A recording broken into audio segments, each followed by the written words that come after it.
There we go. All right. So we are live. Just gonna wait for a couple people to come in here real quick. Make sure everything's good. Ready? How's everyone doing? Good to see you. Good to see you. Happy to have everyone here.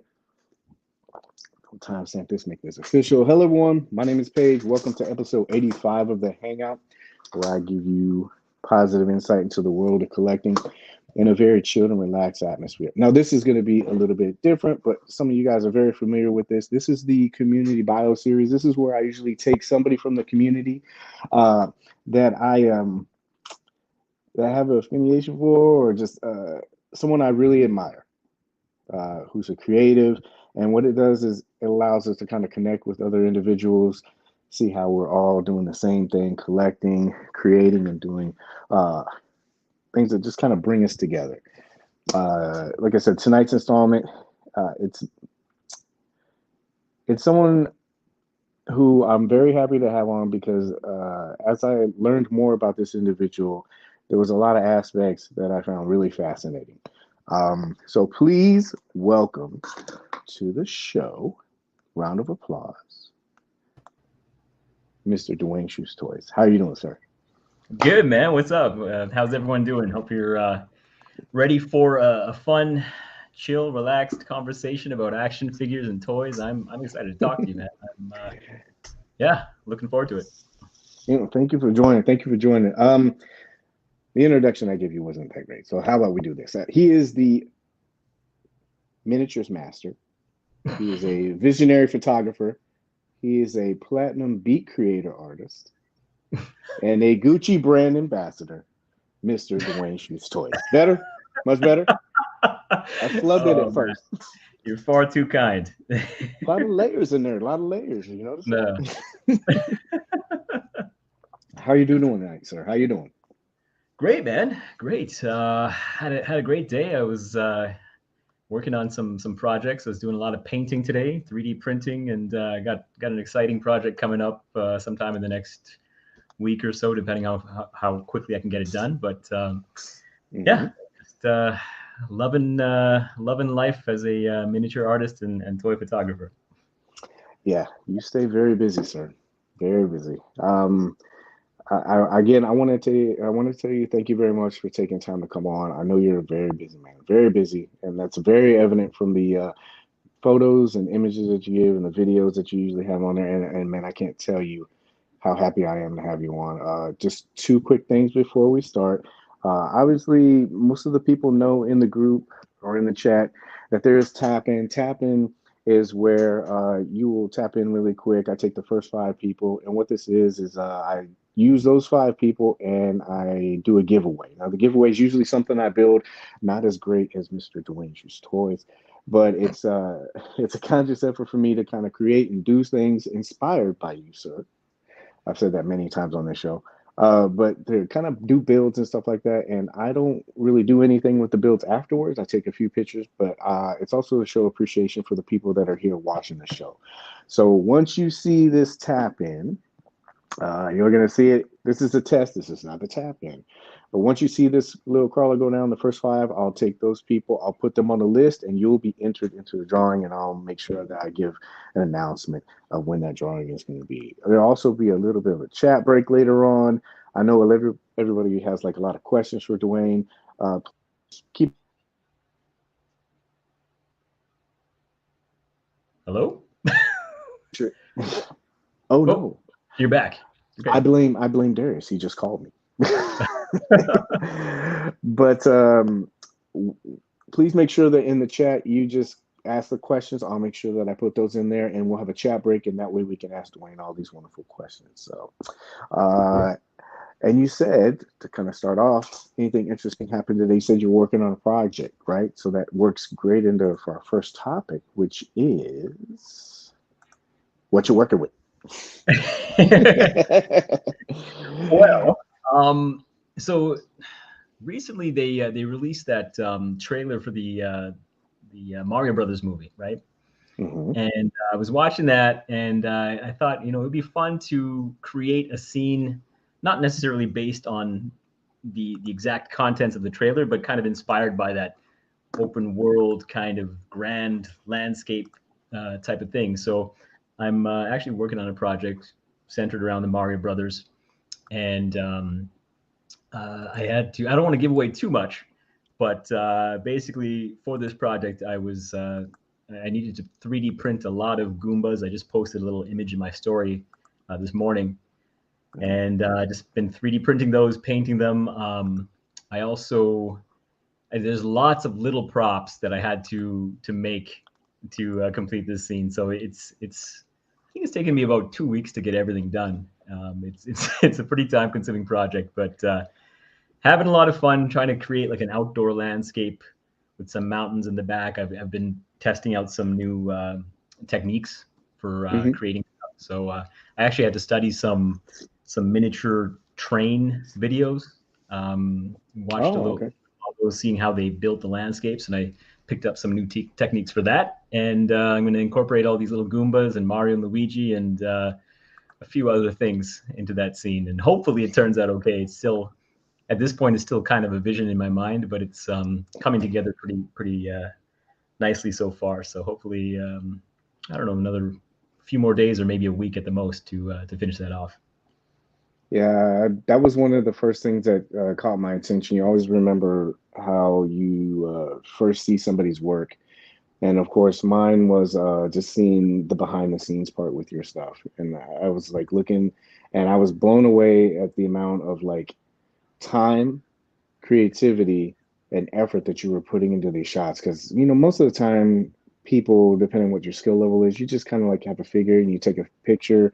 You like go balls out. And I know you heard it before, but it's amazing to see that much effort put into it. It really is. I'm just like blown away. Yeah, well, it's fun. You know, like, I love the process. And one thing I've realized with social media, as a toy photographer, it's almost more important to show the behind the scenes process Hmm. than it is, you know, just to show the final photo. I mean, the final photo is amazing, right? But a lot of people, especially if they're not familiar with toy photography, they may not understand what they're looking at in a toy photo. So when you Hmm. show the process of how it's being made, it really has a big impact. And sometimes I intentionally make things more complicated just so that it'll allow me to make a more interesting behind the scenes video. So I'll just like, you know, add a bunch of different things that I need to paint and 3D print and all that. And it's a lot of fun. Like I guess also it slows down the process a little bit because I need to plan everything out before I actually start my project, right? I can't just Hmm. jump in there and start building stuff. You know, I need to plan out all the different shots that I'm going to be taking as I'm painting the things and all that. And it takes a bit of planning, but the end product I think is worth it. And I really enjoy putting those videos together. Yeah, I want to get to that, but before you do that, you always have to start in the beginning. So, Yeah. really quick, I wanted to put this up really quick. So, if you wouldn't mind doing this with me, I want to play a little game with you. It's Okay. called past, present. Don't be worried. It's okay. Are we doing a bit of a deep dive here, going back? Have a little tiny toe dip into the pool. How about that? Okay. Okay. So, all right, let's do this. This will be kind of fun. This is here we go. Yeah. DST, this is your life. This is your life. That was one of the happiest days of my life. Yeah, I immediately connected with this because I remember getting my Nintendo Entertainment System, and you know, you had your friends coming around and everything, and it was just so much fun. And I thought this was cool because this, to me, almost is like a foundation for your photography. It's sprinkled throughout all of Yeah. your pictures, and so you can tell it like it had like a huge impact on you, even like now. And so I thought that was really cool. And then one of the questions I wanted to ask you with this was as a kid, we all start our journey when you're collecting stuff and everything. Uh, and you have that joy that you get from a kid. And we're always trying to recapture it as adults. Does that still stay with you now? And it's because it's an extension of what you do, creating things, taking pictures and stuff like that. Is that how you kind of like reclaim it? Yeah, 100%. Like a lot of the projects that I work on revolve around nostalgia from the 80s and 90s, and I'm basically giving myself a chance to relive my childhood, right? And Mm, I've done so many, Nintendo themed shots, especially centered around games like Punch Out. That was the very first Nintendo game that I bought. I actually bought that game before I had a Nintendo, and I hmm would take the game and go to my cousin's house and then play it at their place, and then finally I got my own Nintendo and I was able to play it at home. So um, it's basically, yeah, just a way of reliving my childhood. It keeps me young. I just Yeah. I just enjoy it. It brings up those warm fuzzy feelings from childhood, and not only for myself, but I see like the reaction from people that are seeing the photos, and it kind of triggers those memories in their minds as well, right? So it's kind of just overall, creating that sense of nostalgia amongst everyone that's seeing it, and they're able to relive their memories too. Mhm.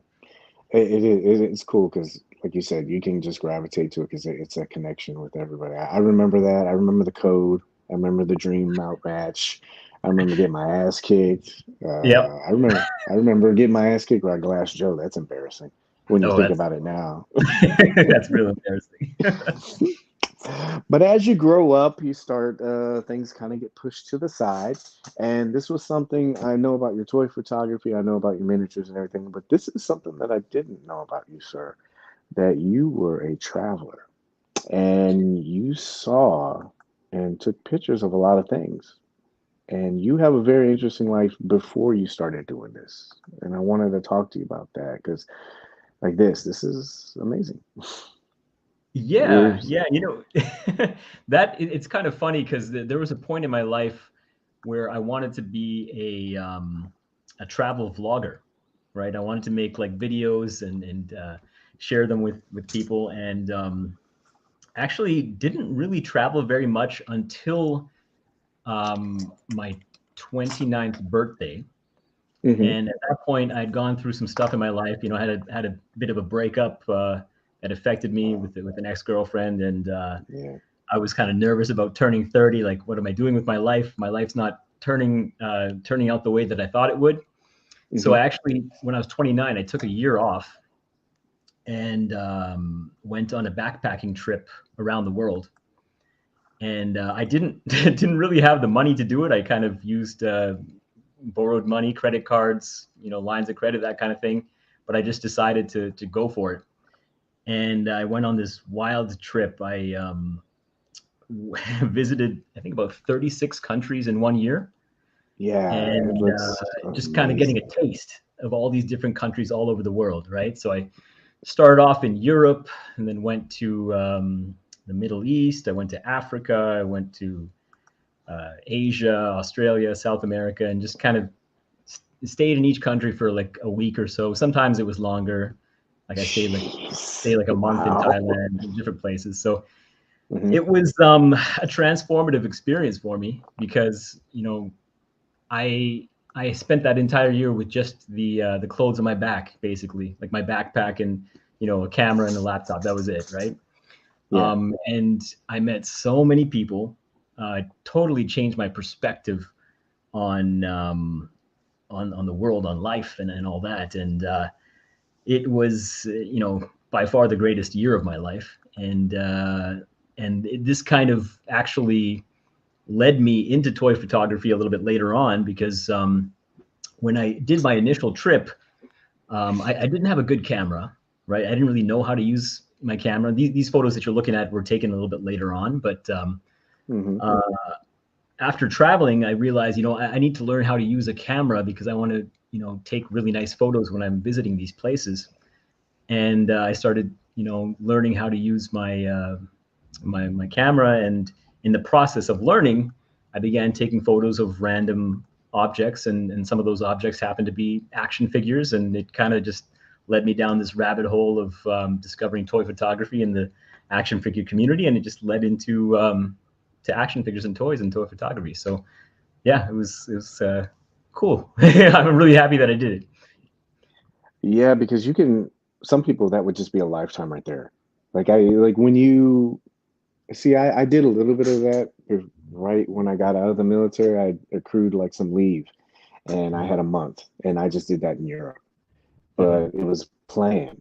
And to hear you say that, oh, I had my clothes on my back, I had my laptop, it's amazing because like so when you went to a country that you had money or did you just do like odds and end jobs? Like you said, you stayed for a week and I mean, how do you Yeah, do it, that? Do it you it was very spontaneous, right? Very spontaneous. Like I said, I didn't really have that much money. I had a few $1,000s saved up, but a lot of it yeah. it was financially irresponsible because I was using my credit card to pay for a lot of it. Okay. But I just knew in the end I'd be able to figure that out and pay it off at some point. But I did some couch surfing. I don't know if you're familiar with that, but I would. There's a website Yeah. you can go on, and um, I would stay with random people. I would meet up with people in different Hmm. countries just to kind of give me a feel for what those countries were like. Just getting a little bit of a tour from a local person. Yeah. And I stayed in like a lot of just bare bones, cheap hostels. Yeah. There were some I times did where that. I would be in a room with like 15 or 16 other people in bunk beds, right? Just but it's cheap, right? It's Hmm. the way to do it. Yeah. But yeah, and I'm seeing a comment here. Traveling the world is a great experience. Like honestly, I think travel is one of the best investments you can make. I think Yes. the world would be a lot better if people, I mean, it's expensive. I know that, not everyone can afford to travel, but if you do get the Hmm. opportunity to, it can really change your view on things and give you more empathy for people from different walks of life and just a broader perspective. Yes. Um, yeah, yeah, it was great, and I tried to time the trip to coincide with certain events that were happening.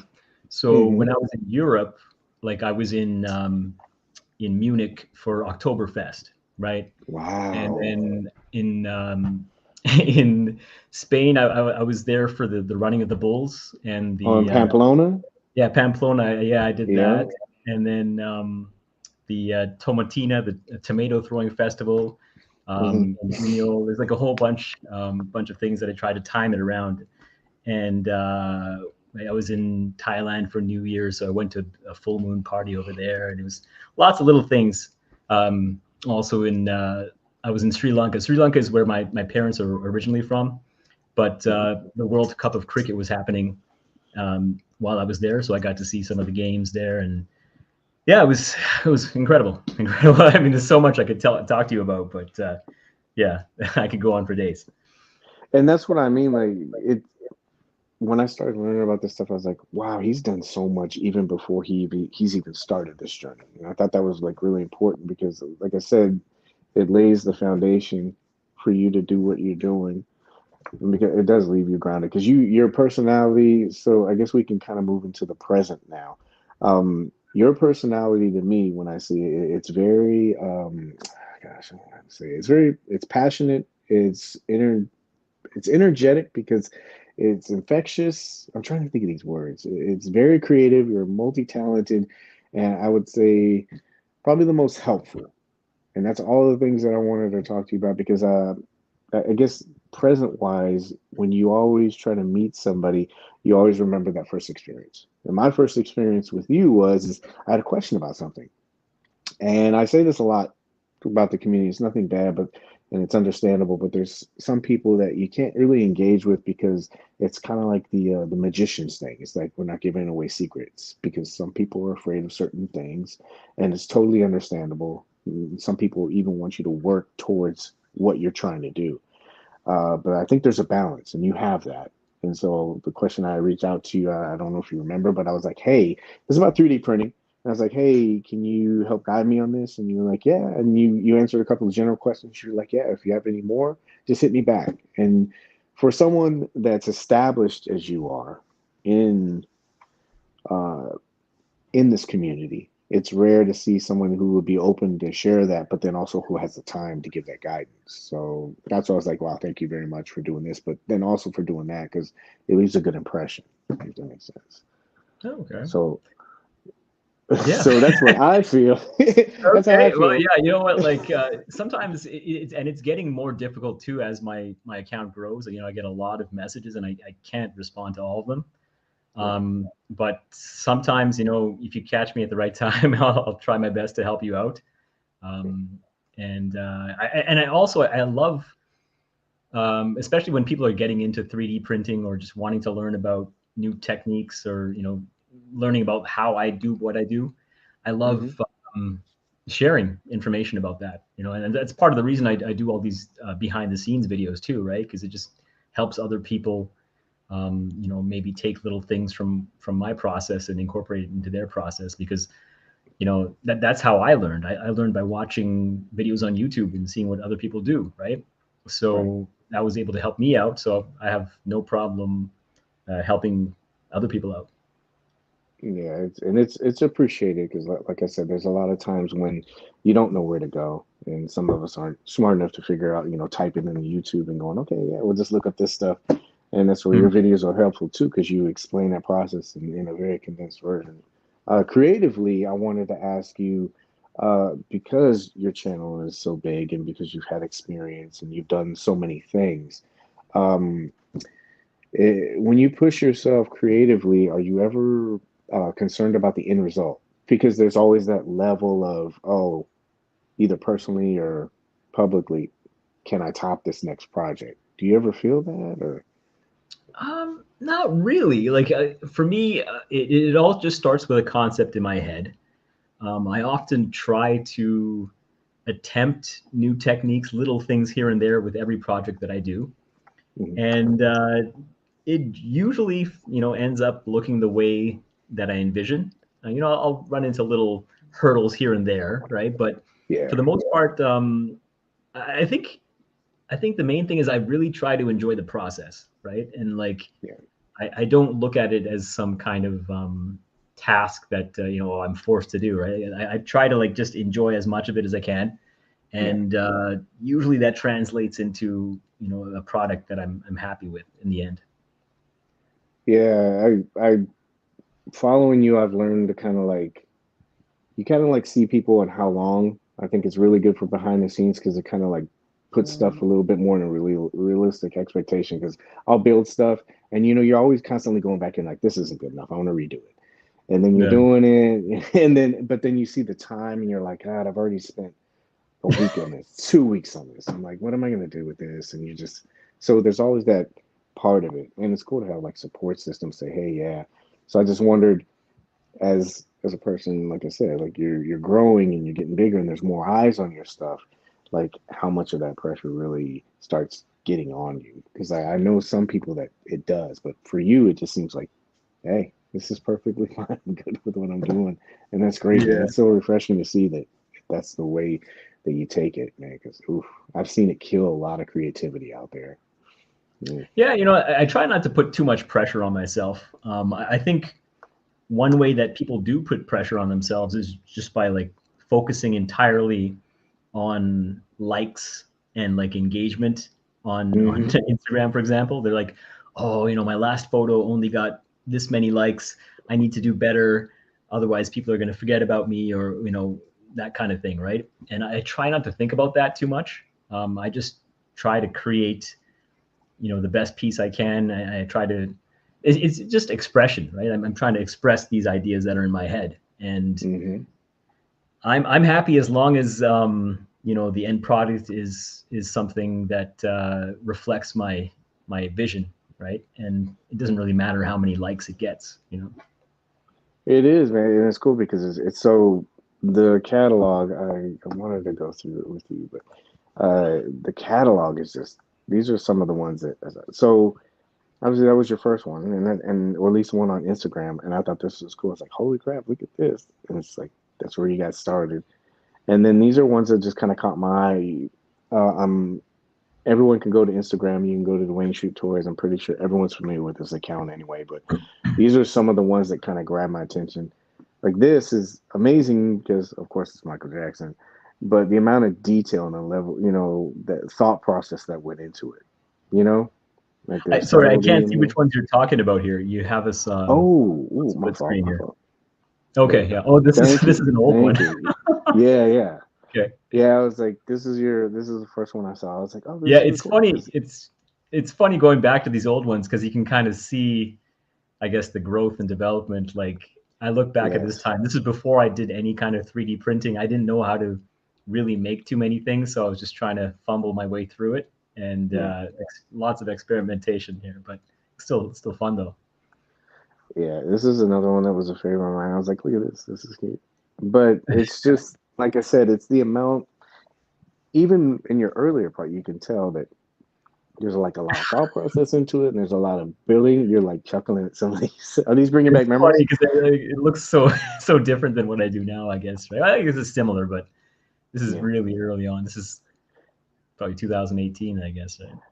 Yeah, I dug pretty deep, but it's also to show like how far, like even like this, like for someone like me seeing this, this is like wow, like cause this is this something that you bought or did you make Oh this? yeah, I didn't at this point. I didn't know how to make anything, so this is just something that I bought. Hmm. Yeah, Yeah, I was yeah, like, one of my early sneakers. I come back to this same style of photo fairly often, but I try to elevate a little bit with every mhm. shot that I do. I'll add little details here and there. So this is one of my first shots. Yeah, it's funny. This one I thought this was hilarious because Yeah, there's a lot of pop culture references. There's humor in it, and it's a lot of fun. This one, I was like, I yeah. was going through, I laughed at this one. There's another Obama, that one. I really love this one. Oh, And it's so when funny. you're earlier on, when you're thinking of these things, you see a figure and you go, I'll just do this, and this is what I'm gonna like. I love this one. Yeah, yeah. No, sometimes it's inspired by a figure. Other times it's inspired by just like a childhood memory or something that I experienced recently. Hmm. It varies from project to project. This was yeah coincided with the when Black Panther won the Oscar award there. Yeah, have you seen that one? Like, have you seen the new one? No spoilers, of course. No, no, I haven't seen it yet. No, Yeah, no. neither have I. I want to Okay. see it though. This one was really cool too because like I said, it goes back to your foundation, like video games and your shoes, and it's like it's just really cool to see how like creative you can be. Yeah. Yeah, this is one of my favorites. This was a fun project to work on. Bruce Lee, Wu Tang. I need to do more Bruce Lee photos. I haven't done one in a long time. Yeah. And so you printed all the record labels and Yeah, all that stuff I printed. Um, yeah, yeah, see, it's a, I like this one too. It was like chopping up beats and stuff like that. I was like, yeah, he's got the MPC machine and everything. I like this one Just too. yeah, that It was was one of my favorites too. Groot Dwight Fruit Groot. or Dwight Groot or whatever. Yeah, I was like, this is Dwight Groot and Tyson. Of course, I like LeBron, so I was like, those are. But this one was funny too. Like, but Yeah. it's real, yeah. Of course, LeBron. Yeah, but I saw that and I was like, oh, that's very interesting. My computer keeps skipping, but I was like, but um, to talk about that a little bit, another thing that I really enjoy about your stuff is the behind the scenes. And so I don't know if you've heard of this person or not. His name's Benjamin Von Wong, and he's a talented photographer. He does a lot of environmental stuff now, but he used to be one of these guys who traveled a lot, did a lot of pyro stuff. But one of the things that I found interesting about him is he showed us behind the scenes of the creative process and everything else like that. But he spent so much time on it because he was trying to be a teacher and everything else like that. But that's one of the things that reminded me of you, and I can't imagine how much extra work that puts on you, right? Because you have to not only are you shooting your shots, creating your scenes and your setups, but you're also recording for that part too, and you're trying to show all that too. So that's like an extra layer on the creative cake, I guess you would call it. And I was like, man, Yeah, yeah. It really it slows down the process. It mm-hmm, kind of it does kind of get in the way in the sense that I can't just jump into something and just finish it. But I just find it like often my behind the scenes videos perform better than just my still photos, right? yeah, Like the videos are the things that kind of go viral and get shared quite a bit. And I just find as far as like growing my account, that's been, so useful, so helpful. So and I kind of enjoy like editing the video together. Sometimes I try to like sync it with the music and do little things like that, and mm-hmm. it's kind of fun to do as well. Does it take away from it all? Like, because there is that added work to it. Like, does it take away from the magic, or do you feel like it challenges you more? It makes it where Uh, you're like, oh, I gotta think of new yeah, creative ways to kind of showcase stuff, or yeah. The good thing is like it does force me to be a little bit creative because you don't want to do the exact same thing every time, right? So like it right. kind of forces me like to think a little bit about maybe trying different editing techniques, different camera angles, and presenting things in a different way. Mm, Um, I think one of the things that I want to start doing a little bit more frequently in the next few months is getting in front of the camera too, like showing more of myself and mm, shooting things yeah, from different angles and creating more of a connection with the audience. mm, Because right now, 99% of the time, you're just seeing my hands like painting something or, you know, crafting something. But I think I want to start just engaging a little bit more personally with the audience. And yeah, it kind of forces me to get creative and try new things and keep it fresh. Because with social media, one of the things is that if you do the exact same thing over and over and over and over again, people kind of yeah, get desensitized, right? You mm-hmm, lose yeah, that novelty. yeah, So you got to try to keep things fresh. Try to reinvent yourself every so often, just to maintain that sense of novelty. yeah. It's just, I can see how like you constantly have to try to be creative with some of the stuff that you do. It would just be an onslaught, on your senses. Like, oh God, I got to make this. I got to do this. I got to do this. And so that's Yeah. what I was wondering how creatively it takes its toll on you, or if it's just like, yeah, I just need to think better and faster and more creative. Yeah.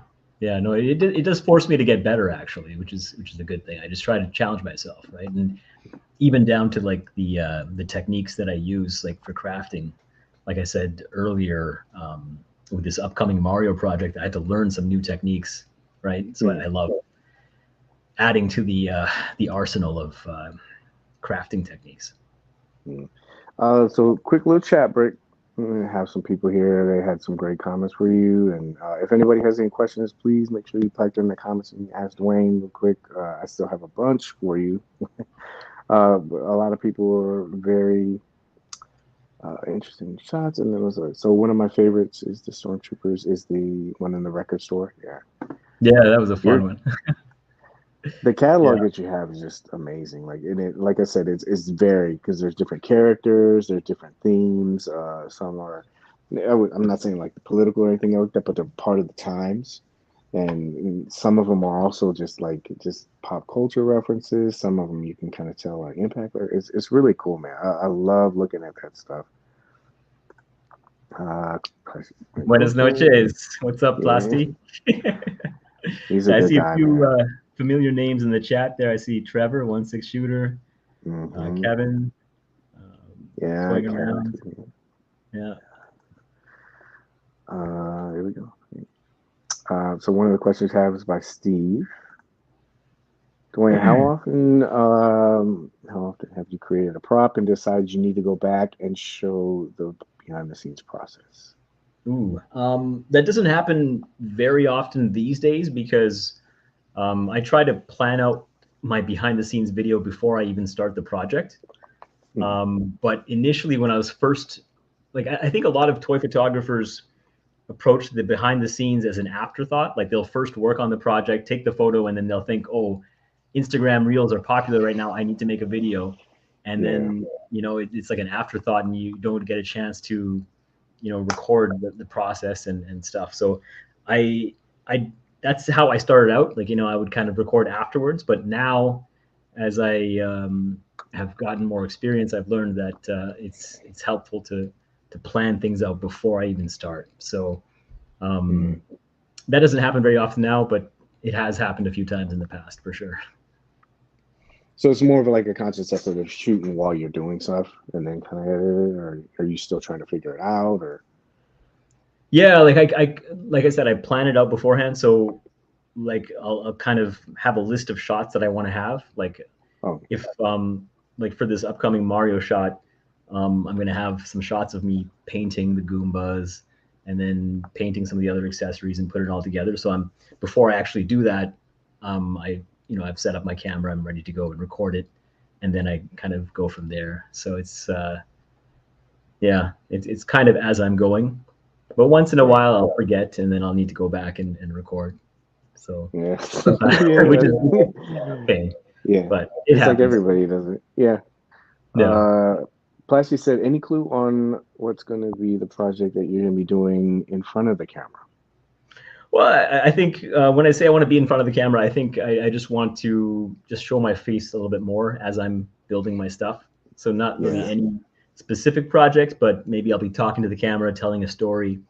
That's another thing too. Like storytelling is such a captivating thing when it comes to like these short videos, right? So I'm going to try to incorporate some storytelling.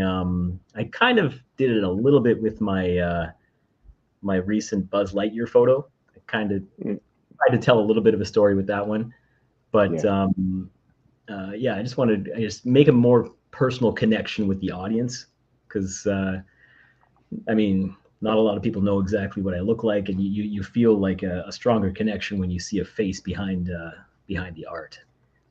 yeah. I've noticed that, like buzzwords, and you know how they say you put stuff in titles and thumbnails, and then the human Mhm. face. If they see something, they do make a connection, and it's but it's weird to kind of like you're like, yeah, I got to take a picture and I got to do this. It's almost like if you had a cameraman, it'd be easier, or somebody just following you around doing like kind of stuff like that. I'm waiting for like the selfie drone cam. That's because everybody's doing it now. You know, like you're Yeah. everybody's doing behind the scenes stuff, and so I know they have like what is it I know they have certain like on a pole and it can just kind of track you and face track and do stuff like that. I'm just waiting because I know they're gonna have like a little drone that just sits and goes around you and you'll program it wherever you want it to go and you can just do that now. So Yeah, my um, dream is to have like a cameraman or a team of cameramen to follow me around and record me as I do stuff. But I'm not quite at that level yet. I need to start generating a little bit more income from this. But no, we'll see eventually. That'd be great to have like a cameraman. it will cut down on like your time, like you know, as far as Oh, like video work that you would have to do yourself or you know, even post processing, any of that stuff, you know. Um, uh, Marcus asked, "What's your go-to camera and lens?" so I've been using the same camera since I started. It's a Panasonic GH3. It's an older camera.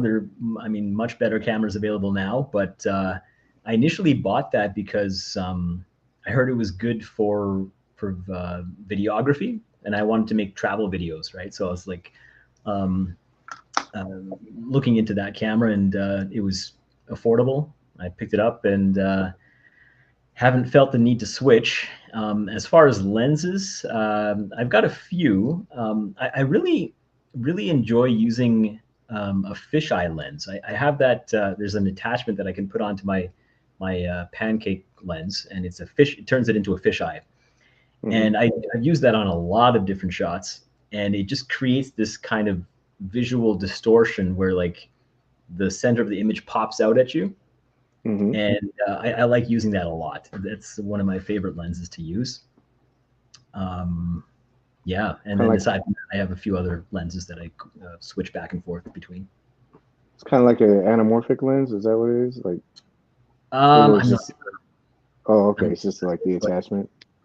yeah, yeah, like it's so I have just a 14. Well, okay, so the Panasonic GH3 is a micro four thirds camera. So when I say 14 millimeter lens, that's the equivalent of a I think 28 millimeter lens on a full frame like Canon or whatever, right?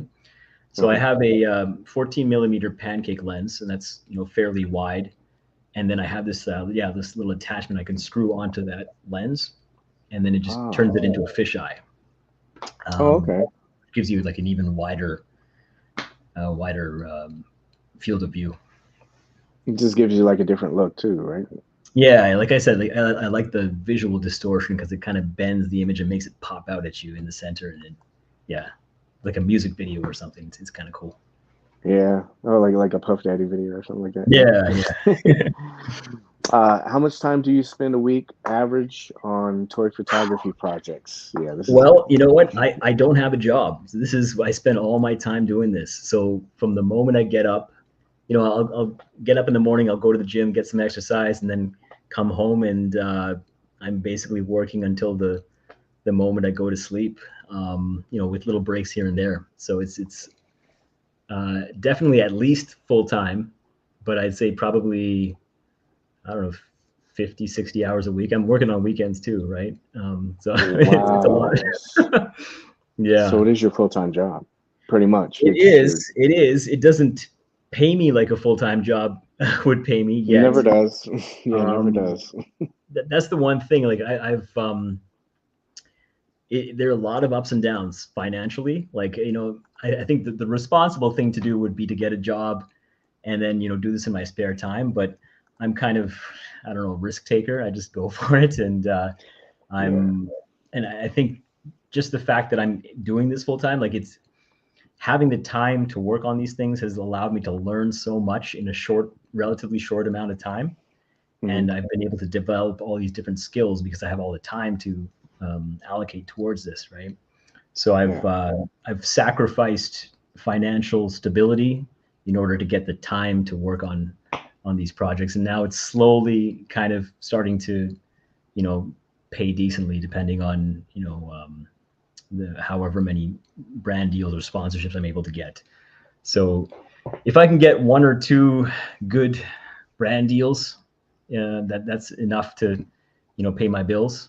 The Hmm. problem is I'll get a brand deal 1 month, and then 3 months will go by without any brand deals at all, right? So it's just like up Yeah. and down, and it's turbulent. It's turbulent, but I think the vision that I have for this, I think it's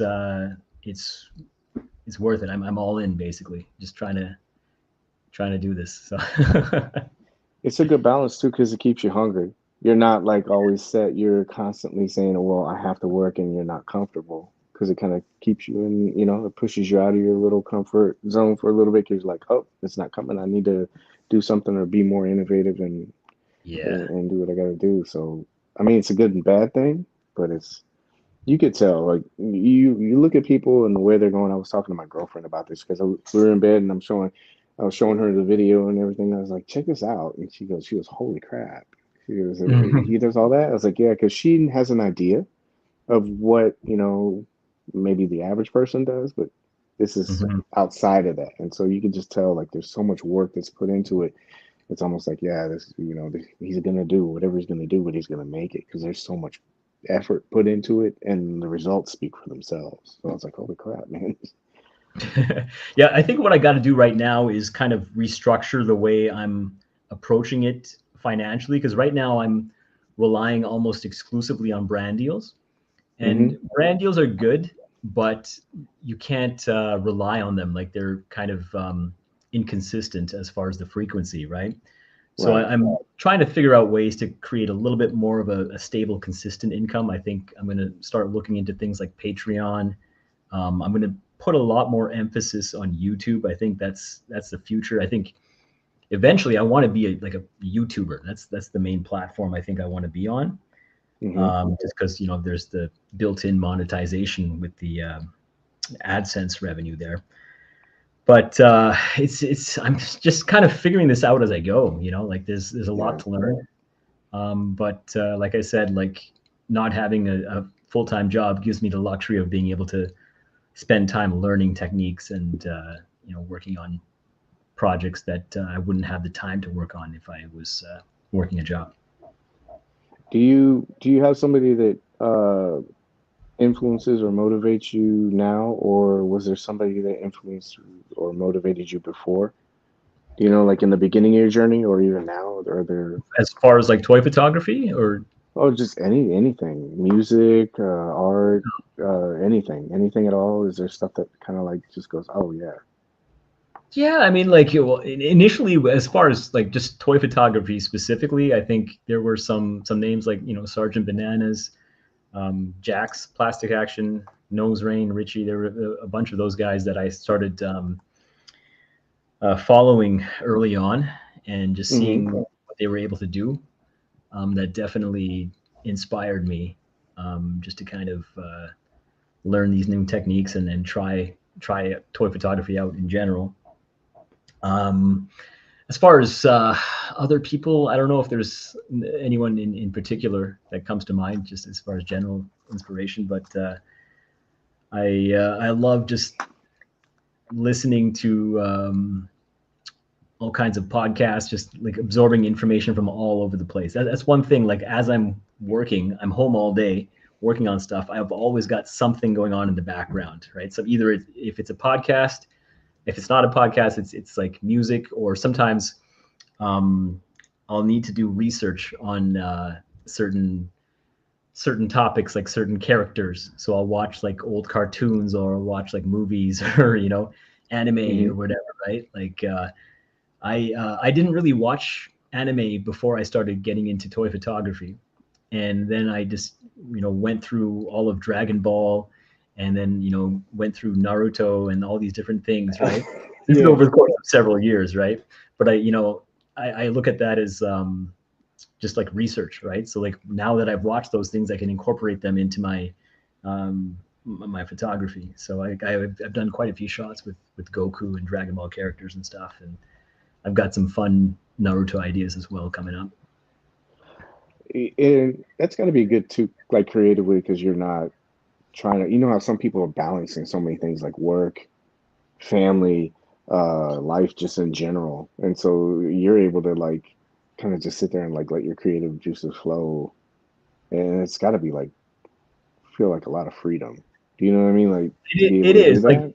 like, I've tried to set up my life so that I don't have that many responsibilities right now. Like at some point in the future, I would love to have a family and kids, Yeah, but I think at this point in my life, I'm just kind of, I guess, being selfish in a good way. Like I'm just focusing on myself, doing what I want to do, and trying to build something, right? Like I yeah, don't want distractions, because like if I had kids right now, that would be an added pressure, especially financially, right? And like yeah, you got to take care of other people besides yourself, and it's tough when you're barely scraping by on your own, right? So yeah. um Especially yeah now, so yeah it's like expensive.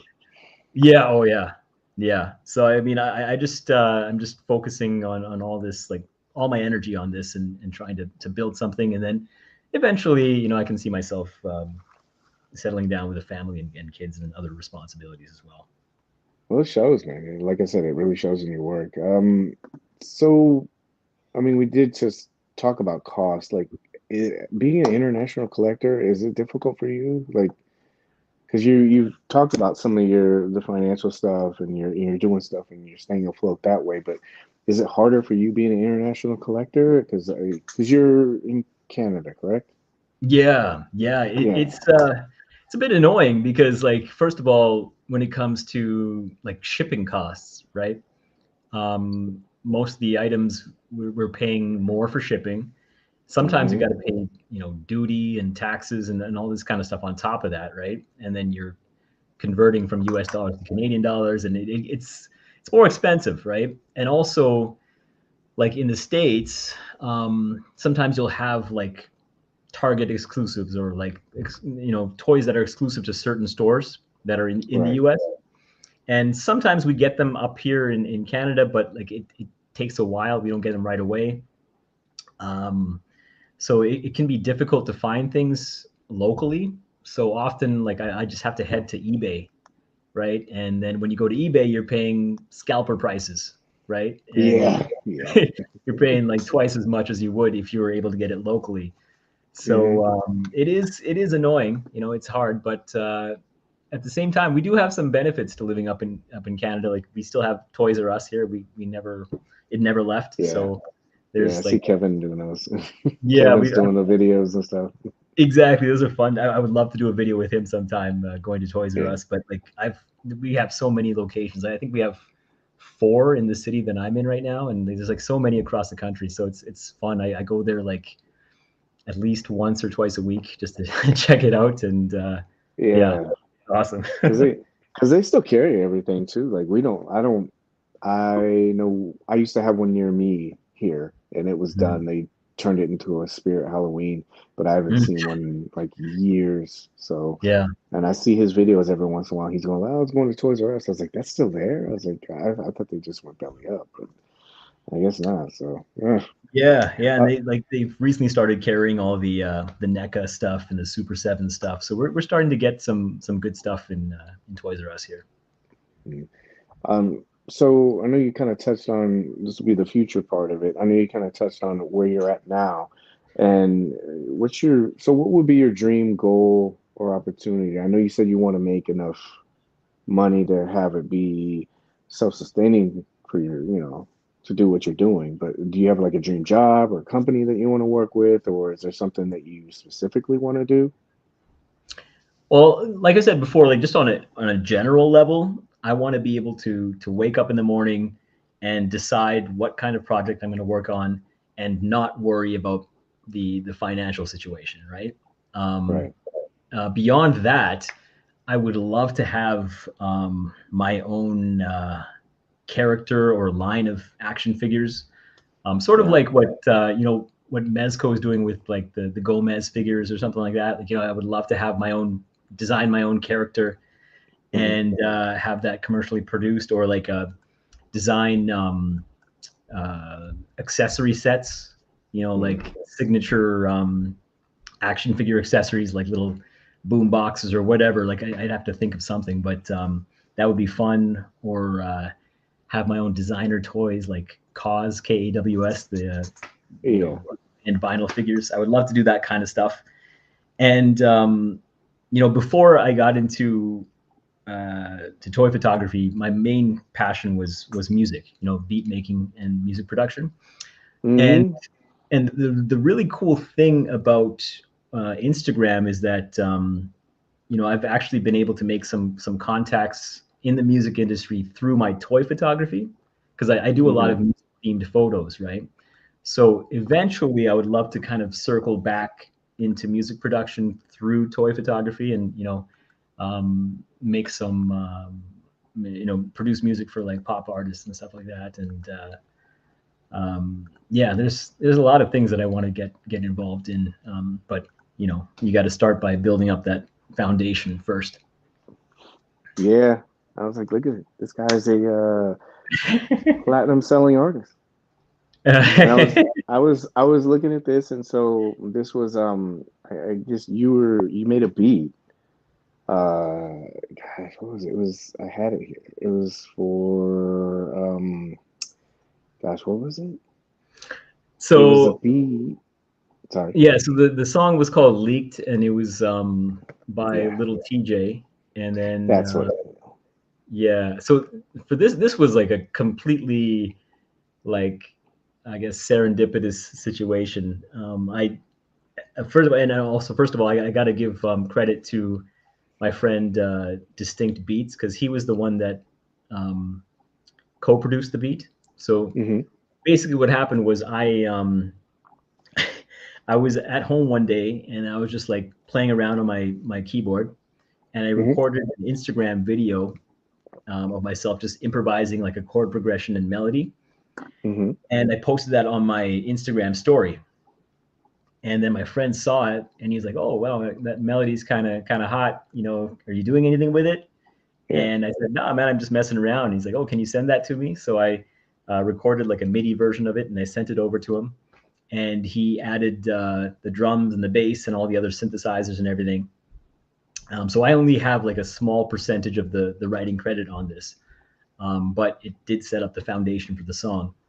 And he made a beat out of it, put it online, and then eventually somehow Little TJ, well, I guess at the time he was an up and coming artist, and he heard the track and recorded a song to it and put it out, and then got signed to Sony, and then the song kind of blew up.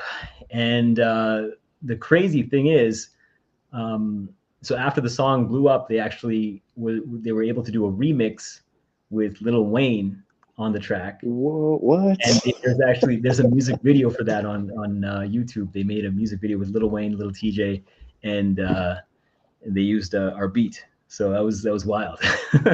And the great, Wow. I just love the story because like it was a complete accident. I wasn't setting out to make a beat or anything. I just kind of was improvising, and then my friend liked what he heard, and he put it together, and we kind of made some magic.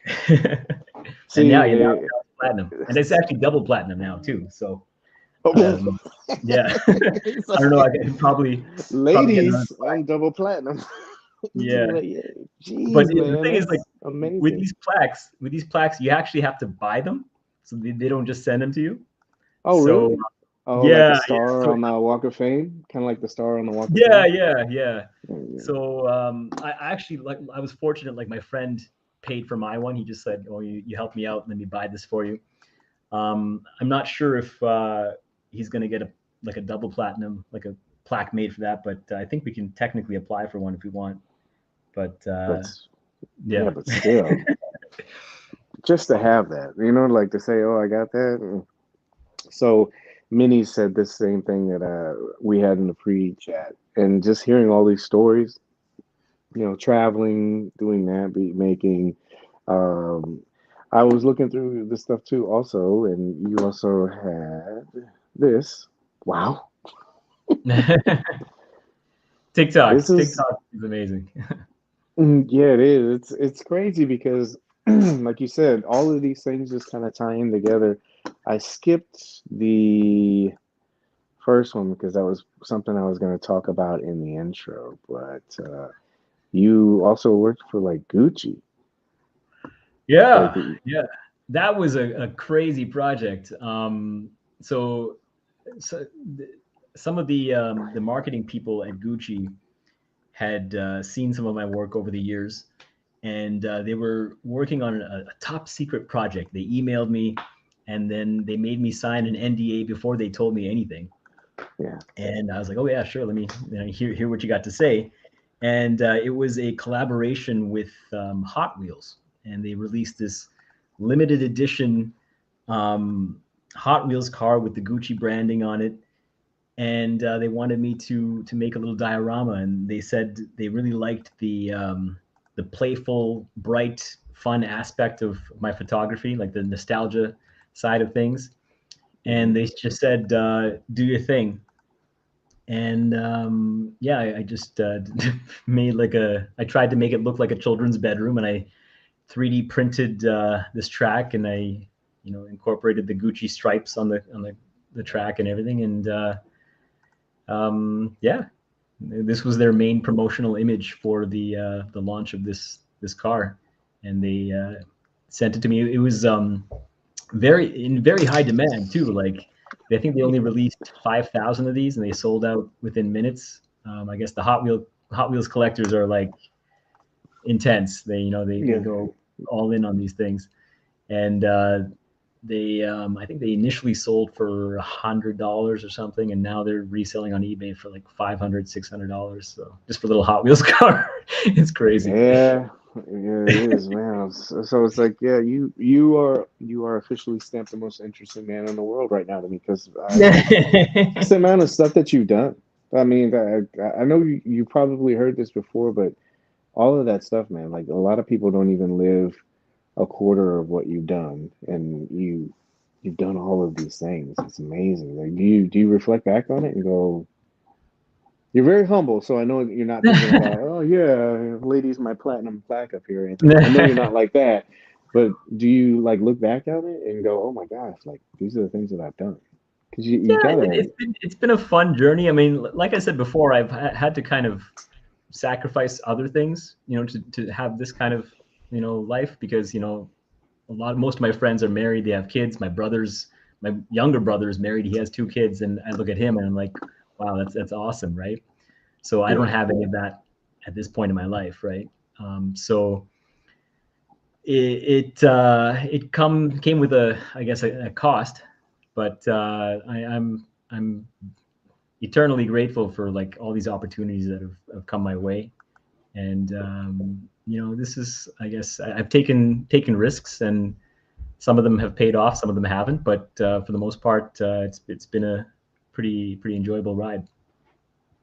It's amazing, the story arc, and it's just beginning. It's not really stopped for you. So it's and just hearing your voice, you can tell that there's passion, there's drive to do more, and that's cool, man. And especially how humble you are with it, and how open you are to hear other people and guide them through some of this stuff and have talks like this. I guess for the future part, um, we already kind of talked about what you want to do with what you're doing right now. Um, I guess this one's a little deep, but what kind of impact would you like to leave on the toy community? I mean, you're already doing it now without you probably even knowing it, through the inspiration and adventures that you're taking. But and I'm not trying to like wish anything bad on you, but what would you like to be most remembered for, if that makes sense? I don't know. Like, I mean, honestly, like I just love doing this, right? So I'm not trying to like leave any kind of imprint or anything like that on the community. Like, um, if people get stuff out of my work, then that's wonderful. Like, I guess, um, I I would like to encourage people to just be more open with sharing their process. I think that's one of the things that I try to do. I would love to see more behind the scenes, and hopefully it inspires people to take risks, to try Yeah, things that are outside of the box, and just be authentic. Like, I whenever I make my shots, I'm doing stuff that is just authentic to who I am, right? I'm drawing from my own interests, from my childhood, and I'm not just using a figure just because it's like, the figure, the flavor of the week or whatever. I'm just being authentic to who I am, right? And that's, yeah, I guess, that's something that I would encourage people to do. Just be true to yourself, and think outside the box. Try new things. Share your process. Don't be too secretive. It's a community, right? yeah, Um, yeah. yeah. Like I said, I get it. I get it with some things. Is it is some people think that they it's like any job that you have or anything that you do or skill that you do. Like some people think, oh, well, I did all this work. You should probably have to put in the groundwork. And it's not saying you got to reveal all your secrets to everybody or do anything like that, because you still have to take the journey. But it's nice to know Mhm. that there are people out there that do kind of share that kind of stuff. Um, I'll do the I'll do the questions here in a second, but I had two more questions for you, and then we'll do the chat questions. You kind of answered it, I guess, already. But what would Duane tell? What would 2022 Duane tell beginning Duane? Mm. As far as like, yeah, as far as like motivation or like, hey, don't do that, or don't do this Yeah, tail, yeah. or don't shoot that shot. What would it be? Initially initially I was very focused, like I said, on the vanity metrics of social media, like the number of Yeah, followers, the number of likes, and those vanity metrics, right? And hmm, I was letting that dictate my decisions, right? As far as what to post, and sometimes I was afraid to post something because I thought it wouldn't get enough likes, right?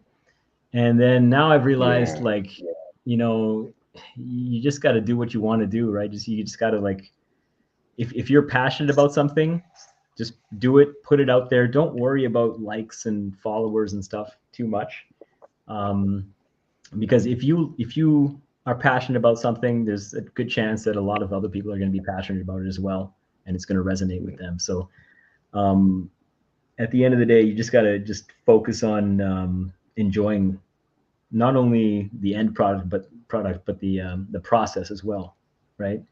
Um, yeah, and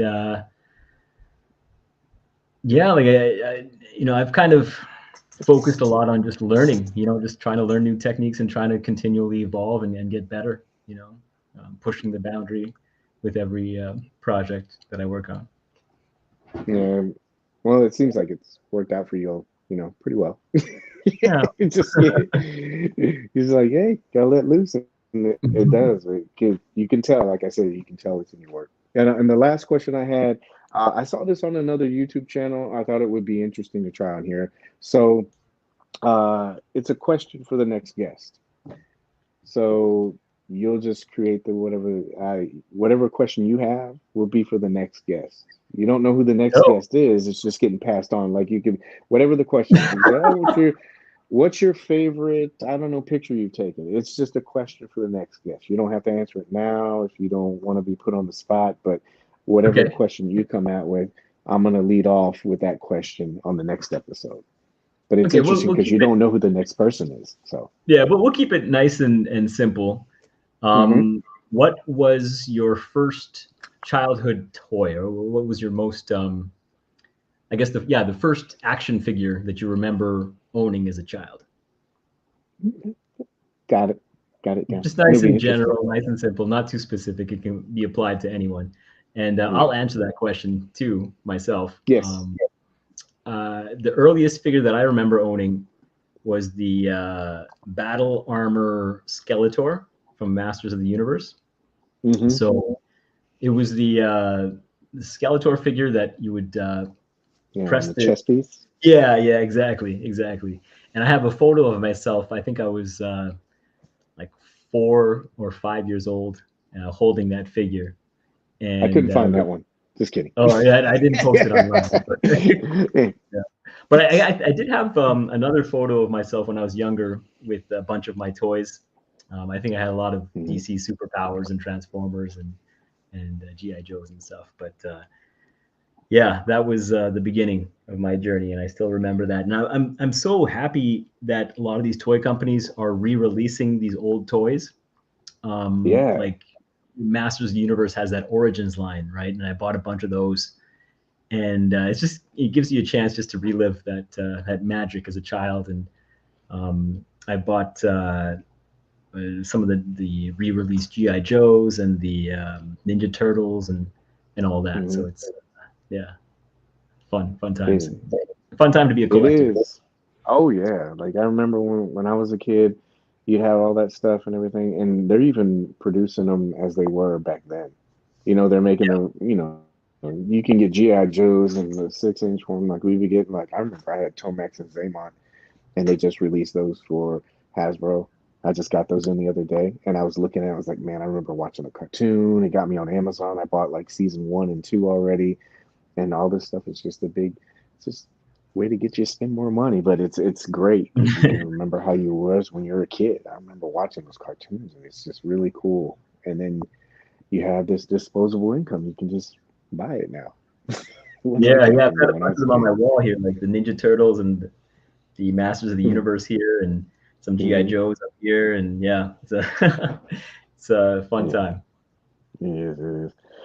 Duane, I really appreciate your time, sir. I was going through, let me look through and make sure there aren't any more questions. If you guys have questions for Duane, this could finish this up. But if you have some end questions, please make sure you throw those on there. I'll do a quick tap in. Yeah, I saw a That question would be a good. little while back about brand deals Oh, from yeah. Steve Morrow. Give me just a second. Give me just a second. I'll pull that one up. My computer sucks. That will be my next investment, is the computers and Yeah, other stuff here. Brand deals, brand deals, brand deals. I should have started. it was Steve Morrow. Here we go. Found it. Yeah. Do you So do you initiate brand deals or do they come to you? How are the brand yeah, deals started? I've been fortunate in that pretty much every brand deal that I've worked on has come to me, and this is, I guess, some advice. Most of the brand deals have actually come through TikTok, just because I guess TikTok has great organic reach, right? And you post a video and it has the potential to get seen by tons of people outside of your network, right? Um, Hmm. and I've done a bunch of stuff. Like I did a couple of deals with Netflix through TikTok. I think the Gucci people found me through TikTok too. Like, yeah, it's a lot of the deals have come through TikTok. I did some stuff Mm. with Reebok as well, again through TikTok. So get on TikTok if you're not already on there. And Wow. basically, you got to try to create as much buzz as you can, and then eventually the brands will start coming. You could also, Yeah. reach out to people. I just haven't really done that yet, Hmm.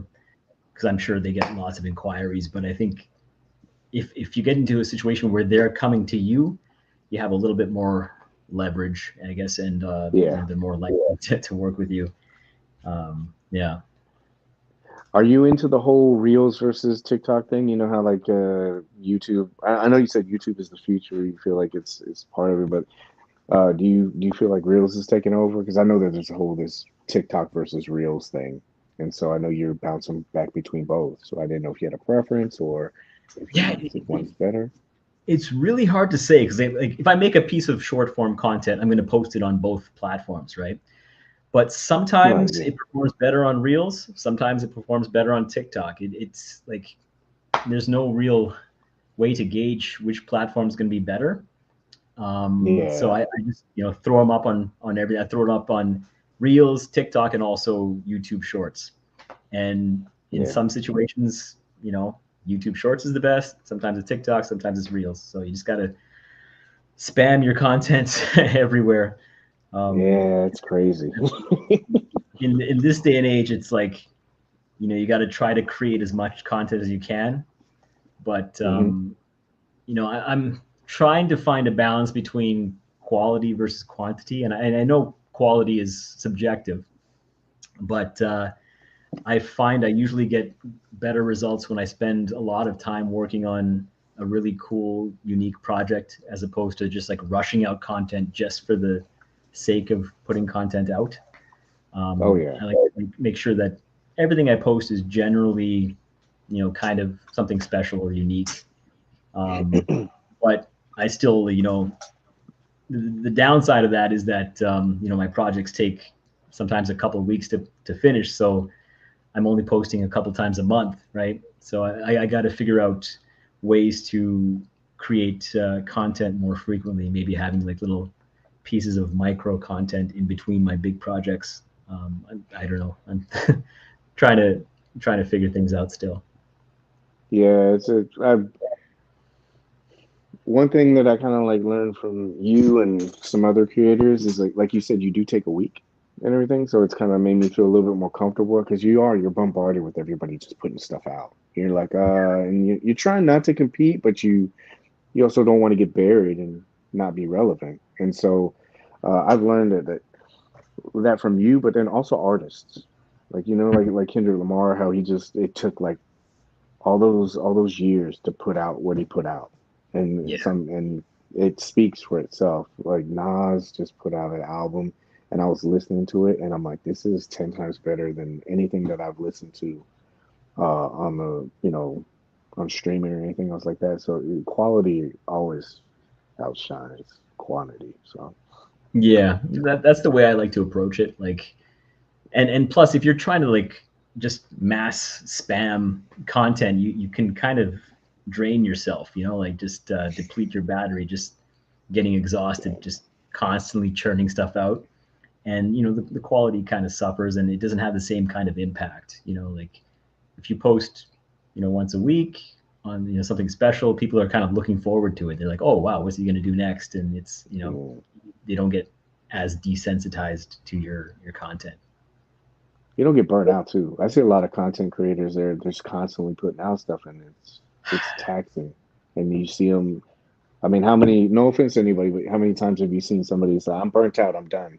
I'm done Yeah, with this. I got to take a break." And sometimes it is just your favorite content creator, and it's because I've said this before in past episodes too. But and that's another reason why I want to have you on to thank you because there's a lot of times content creators they go through this whole selfless act of giving us stuff to watch and learn from and enjoy, and you don't say thank you to anybody. Nobody really says that kind of stuff directly to it. So that's why I started off saying thank you, because it does mean a lot, and I don't think a lot of people tell content creators that. So it's another one here, right here. Have you inquired into creating your own vinyl figures? Do 3D model yourself? That's a Yeah, because you do a lot of 3D modeling. Have you tried to do it yourself? Yeah, so I haven't done any kind of inquiries into vinyl figures. I mean, this is something long term down the road I would love to get involved in, but Hmm. I'm, you know, it's a long way down the road. I still haven't created my own unique original characters yet. Yeah. As far as 3D modeling, I can do basic 3D modeling. A lot of the items that I 3D print are models that other people have designed, Yeah. but I do make very basic custom shapes. Nothing too complicated yet, but that's the next thing that I really want to make an effort to learn. I want to get into Blender and other 3D modeling software just to kind of Ooh, figure it yeah. out. It's a big It's investment in intense. time as far as learning that stuff, Yeah. but it unlocks so much potential, right? I mean, if I could make my own head sculpts or make my own characters, that would be a game changer for me. Oh Much in the yeah. same way that like just getting a 3D printer was a complete game changer for me, because before I had the 3D printer, I was sculpting things out of polymer clay, Hmm. and it's nowhere near as good as actually having a 3D printed item, right? Yeah. So, yeah, so that's one thing I definitely want to learn 3D modeling. I need to improve. Like I'm this whole thing has been a learning process, because I started about 4 years ago, and maybe four and a Hmm. half years ago. And at that point, I didn't know how to do any kind of crafting whatsoever, right? Like I and I I had to teach myself as I Yeah. was going. Yeah, I was gonna ask you that. I know you said YouTube, but like, it seems like a lot of this stuff is all self-taught. You know.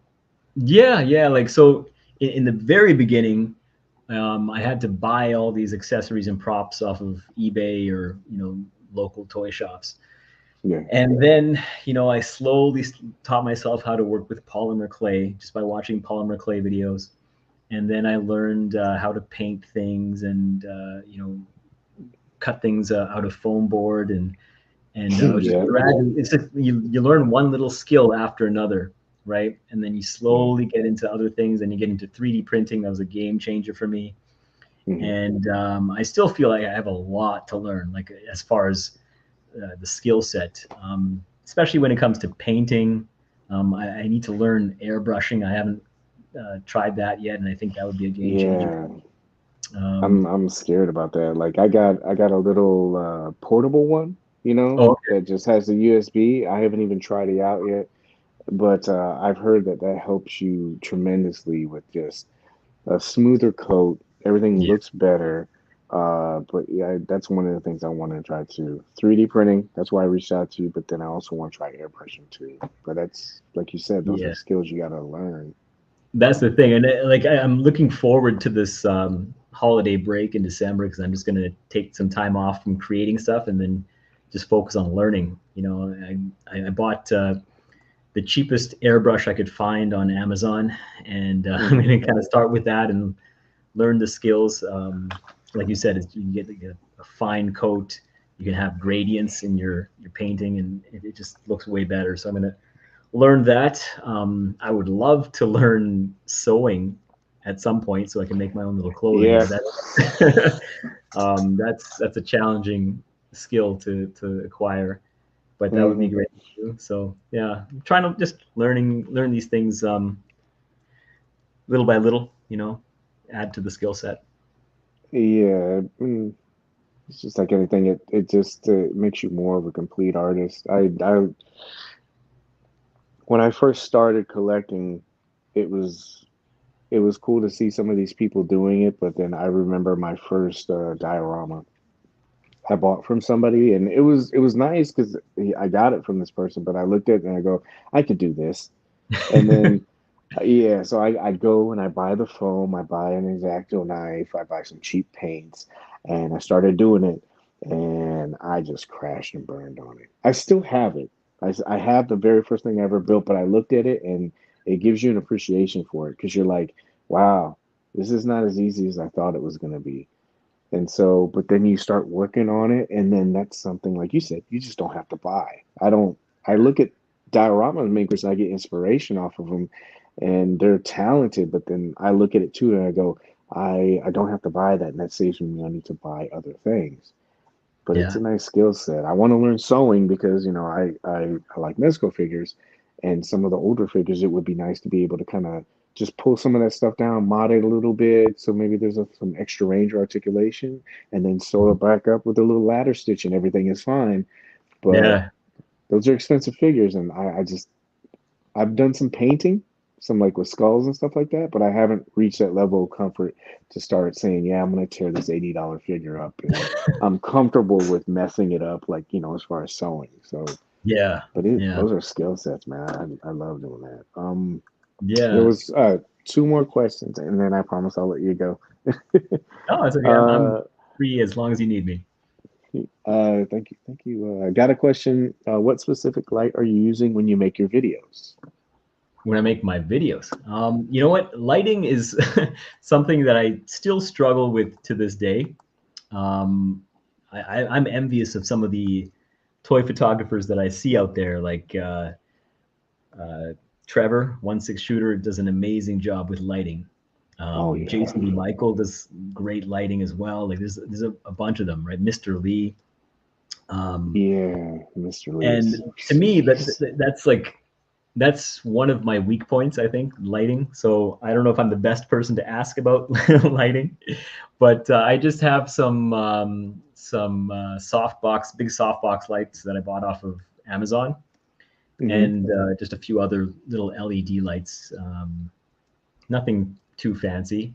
I don't know the exact model, but if you just look up LED light panel on Amazon, you can probably find the same kind of units that I have.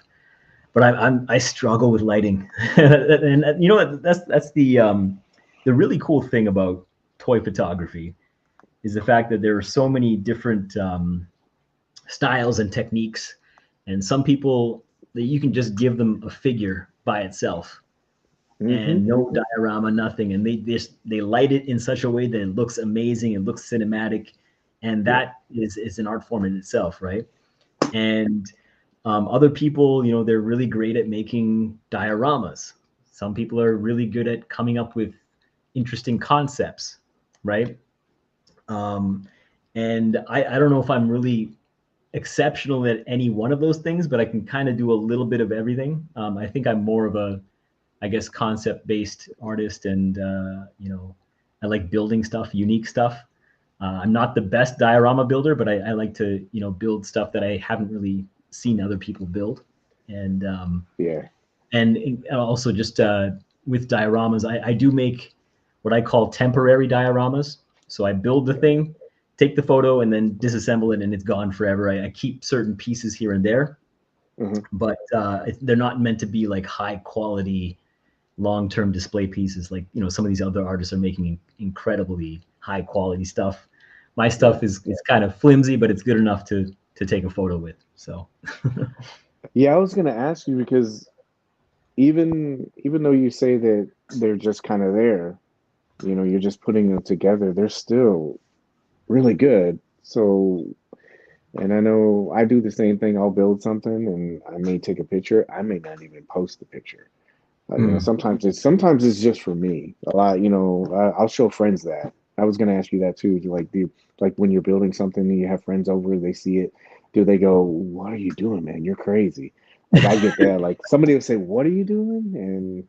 and so you can't really explain it to somebody, and then you show them at the end, and they're like, "Oh, okay, I get it. I get what you're doing." But that was one yeah. question. And the other question was, I know that you say that they're just kind of like backdrop pieces and stuff like that, but they're still really good. And so it's like, does he just take it and throw it away? I know you said you keep some, but the other stuff you just throw it away? Well, that's one of the most common questions that I get. Like if you Oh, look at my comments under every photo, there's someone that oh, says like, "What do you do with your dioramas after they're bad done?" Right? photos. No, that's good. I want to answer it formally on this platform here. So basically, I usually use paper and foam board to make the walls and the floor, right? Hmm. So that kind of stuff, you can, recycle the paper or you can reuse the foam board for future projects, right? So I'll Right. just kind of take it apart and set it aside.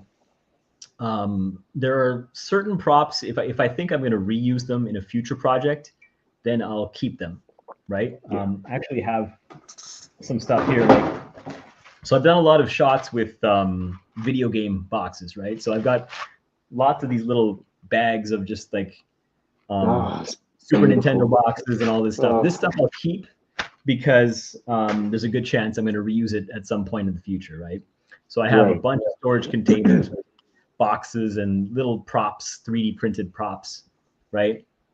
But sometimes, if I don't think I'm going to use it ever again, then I'll either give it away to someone or I'll throw it out or recycle it or just get rid of it because I live in a one bedroom apartment. Yeah. I don't have space to hang on to everything, right? Yeah. So yeah, I try my best to create things that I can disassemble and then sort of reuse again in the future. And yeah. Yeah, and like you said too, excuse me, you're always constantly trying to build upon your skill set anyway. And I don't know Mhm. if you're like me, like sometimes I'll look at something and I'll go, that was cool, but I can build it better and Oh yeah, probably have a better design. And so like 100%. yeah, and so there's not that built-in attachment to it or something like that. You could be like, but like you said, you keep the good stuff. So Yeah, yeah, I was 100%. just Especially wondering. so I was going to say, like, especially the stuff I did early on when I was first starting, a lot of the things I made were made out of polymer clay, right? They were hand Hmm. sculpted, so they didn't look that great, right? Now that I Right. have a 3D printer, I could do it way better, right? So I basically threw out all my old little, sculptures and stuff because they just look terrible compared to what I can do with a 3D printer. You kept the first one that you did though, right? Always keep your first. You always got to keep the first. I don't think I did actually. No. No? Oh man, you No, gotta keep no. the first. I had the Yeah. wall, my crappy wall. Anytime I look at something, I go, anytime I look at something and it's kind of like I put the date on it and everything, but I'll look at it and I go, oh, because like you said, you could just kind of see progression and stuff like that, even if it's just a little bit. I was just like, Yeah. but I was like, man, he's built so many things. I was like, I'm surprised that there's not like this archive of stuff. Just like, you open up and like Indiana Jones is like, and you Now, go if, through if I had there. the space, I would definitely keep a lot more stuff, but I'm Yeah. very limited when it comes to space. So I got to, keep it minimal. Yeah. All right. So I promise these will be the last two. This is Steve's, and then we'll get to Jason's question. But question for both of you: what would you recommend somebody wanting to create some props for the first time? I'll leave this one to you because my stuff's all foam. I deal with the cancerous foam that you're not supposed to use. Cutting and breathing Mhm. in. So I would never recommend that to anybody. Well, it really depends on what you're trying to make. If it's a basic shape, like a rectangle, square, those kind of things, you can make a lot of that out of foam board. You can use popsicle sticks. Like I said earlier, I started off using polymer clay that allows you to create, I guess, more organic shapes, not just squares and rectangles. Um, there are some amazing tutorials on YouTube, especially when it comes to polymer clay. They can teach you how to make realistic looking fruit. You showed that LeBron James Taco Tuesday photo earlier on, and I sculpted all those tacos and all that stuff out of polymer clay. Right, that was done by hand, and I just watched some YouTube tutorials and kind of figured out how to make different types of food, and I customized it to the project that I had in mind. So YouTube is such a powerful tool. Um, Hmm. and if you can afford to get into 3D printing, which isn't that expensive now, you can get a 3D printer for a couple $100 if you find a good deal. Yeah, see that photo right there. So all that I sculpted out of polymer clay, and that was a fun project to work on as well. I've made like hamburgers as well, and different types of food. And polymer clay is great for that kind of stuff. And it's relatively cheap too. You just go to like your craft store and you can buy little blocks of it. But yeah, I was going to say, if you can get into 3D printing, 3D printing is an absolute game changer. There are millions of models you can download for free online, and you just send them to your printer, and then it'll print it out, right? And then you can make all kinds of stuff, accessories, props, anything you can imagine. Yeah, I can imagine. I was thinking about investing in one next year, and that's the reason why I reached out to you. Like, how long does it take to it's just something average? I remember I saw you print like some shoes or a hat, you know, that the New York hat you did for the turtles. How long Hmm. does it usually? I know it varies on size and scale and what, you know, how much detail you're putting into it. What's the average amount of time that you would say for maybe just a little prop? Yeah, it's really hard to say. It does vary. It also, like, you can control the settings too, like the speed that you print at, and the I guess the thickness of the insides. You can kind of make it dense or less dense. It'll take less time if it's less dense, but it's a little bit less sturdy. Right. Um, so it really depends on the shape of the object as well, because if you have an object that is shaped a certain way, you're going to have to support it with supports. So that takes Mhm. longer to print. But it could be anywhere from, if it's something really small, it could be, 30 minutes to an hour.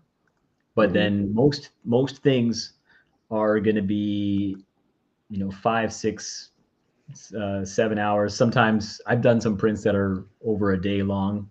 It really varies. It's hard to give you a number. I know, you Yeah, I said, know they're all different. You know, yeah, like a it hat. really, it depends on the Yeah, object. Yeah. And then yeah. also there are, I guess, two main types of 3D printers. There's a filament based printer, an FDM printer, and then Hmm. there's a resin printer. So I have both of them. I recently got into resin printing as well. And those, they use different processes to 3D print the items, and they can be, so sometimes a resin printer is going to be faster Hmm. for certain things. Other times a filament based printer might be faster depending on what you're printing, right? So Yeah. yeah, but yeah, the I said I recently got into resin printing, and resin printing gives you much much finer detail for small objects. So if you're printing an object on an FDM printer, you'll see those little filament lines. Um, Yeah, I don't like, yeah. yeah. So that, if you get a resin printer, it's like really smooth, right? Right. But the process of making a 3D print is a little bit more complicated because you're working with chemicals. You got to clean it and cure it and everything. It's not difficult. It's just a little bit more time consuming, and you have to make sure you're in a ventilated space, I guess, because you're working with resin and stuff, toxic. But the Uh, results are much much nicer though. yeah, I've seen some guys they print like I mean, obviously we've seen them in groups and stuff like that. They'll print like armor accessories or heads and stuff like that, and Hmm. it's amazing what you can do with it. Jason will have the last question, really quick. You're a fellow Canadian, eh? So, don't know if this is discussed, but why did Dwayne move from 112 to 1/6? Yeah. So when I first started, I was almost exclusively working with 112th. I had a couple of 1/6 figures, but it was mainly 112th because that's all I could really get access to at the time. One of my friends, he was a Marvel Legends collector, so he lent me a bunch of his figures. I don't know if I Hmm. mentioned this, but I actually didn't have any action figures until I started toy photography. So like, um, I had a lot of figures as a child, but then when I became a teenager, we sold them all and got rid of them, and I had nothing Yeah. again until I was like 36, 37 years old.